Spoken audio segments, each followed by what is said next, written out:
Connaissez-vous le réseau voisinage? Ce réseau, soutenu par la ville de Brest, ne cesse d'élargir son action. Il est mis en œuvre par des bénévoles en lien avec les équipements de quartier.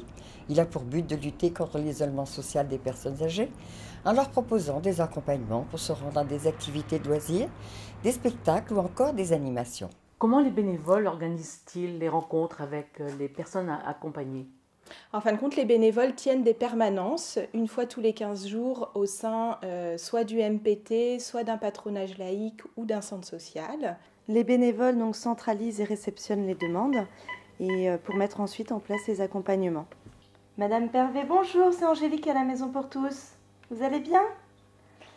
Oui, je vous appelle pour savoir si vous venez au cinéma dimanche. Oui, bon, du coup le minibus passera vous chercher à l'heure habituelle. Madame Lelgouage, que vous apporte le réseau voisinage? Beaucoup de sympathie, le plaisir de rencontrer des gens très aimables.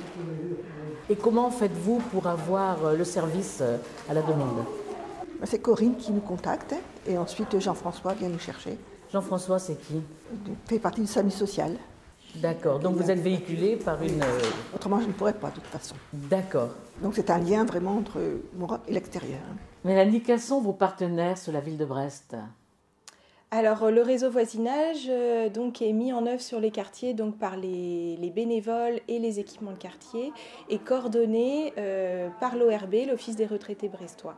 En fait, le rôle de l'ORB dans cette action est de coordonner l'ensemble des équipes du réseau voisinage sur les quartiers de la ville. Est-ce que vous êtes en mesure d'assurer une formation à ces bénévoles du réseau? Alors tout à fait, puisque dans notre rôle de coordination, nous animons l'ensemble des équipes dans la mise en place et l'accompagnement des équipes de bénévoles. Et donc la formation fait partie en fait de tout ce travail pour apporter des éléments de compréhension et de meilleure connaissance en fait, sur le public personne âgée auprès des bénévoles. On travaille également en lien avec la Croix-Rouge qui ponctuellement peut mettre à disposition un véhicule, le fourgon du SAMU social, ainsi que des bénévoles. Il n'y a pas de risque de personnes qui seraient, on va dire, dans une position abusive par rapport au réseau, en demandant des choses que vous n'êtes pas en mesure de proposer et qui ne sont pas du tout déontologiquement dans la charte?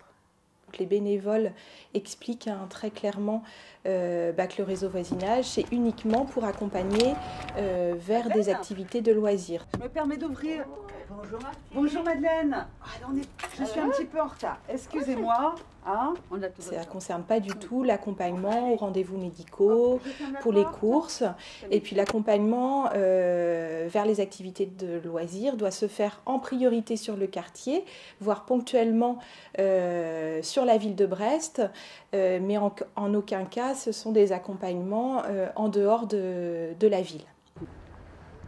Alors Madame Gessin, vous accompagnez régulièrement alors les personnes qui s'inscrivent à un voisinage? En principe, une fois par mois, quand il y a la séance de cinéma ou d'autres activités qui peuvent se trouver dans le courant de l'année. On a eu fait d'autres activités que le cinéma, mais enfin, c'est beaucoup le cinéma, toujours, tous les mois, oui. De se retrouver, de voir les copines. On apprécie, oui. Vous appréciez d'être accompagné? Oh, tout à fait. Oui. Tout à fait, parce que, bon, à nos âges, on n'a pas... Puis handicapés en plus. Donc 5 quartiers sont concernés aujourd'hui par le réseau voisinage, donc le quartier de Saint-Marc, le quartier du centre-ville, le quartier de l'Europe et toute la rive droite, c'est-à-dire le quartier des Quatre-Moulins et Saint-Pierre. Annie, comment s'organise l'accompagnement? Alors la personne appelle la permanence, nous remplissons une fiche d'inscription, nous nous mettons en relation avec le bénévole accompagnant. Ensuite, la personne, le jour voulu, va chercher la personne à domicile et l'amène à l'activité. Avec chaque personne que j'amène à son club de loisirs, et ça crée vraiment du contact. Donc je vais la chercher tous les mardis, et d'un mardi sur l'autre, elle me dit souvent « Ah, je suis contente de vous voir, je suis contente de sortir puisque c'est ma seule sortie de la semaine. Depuis une semaine, je ne suis pas sortie de la maison. » Est-ce que vous restez accompagner la personne le temps de l'activité? Non, nous l'installons pour qu'elle soit bien et nous venons la rechercher à la fin de l'activité. D'accord. Et donc cela se passe soit en voiture, soit en transport en commun, soit à pied.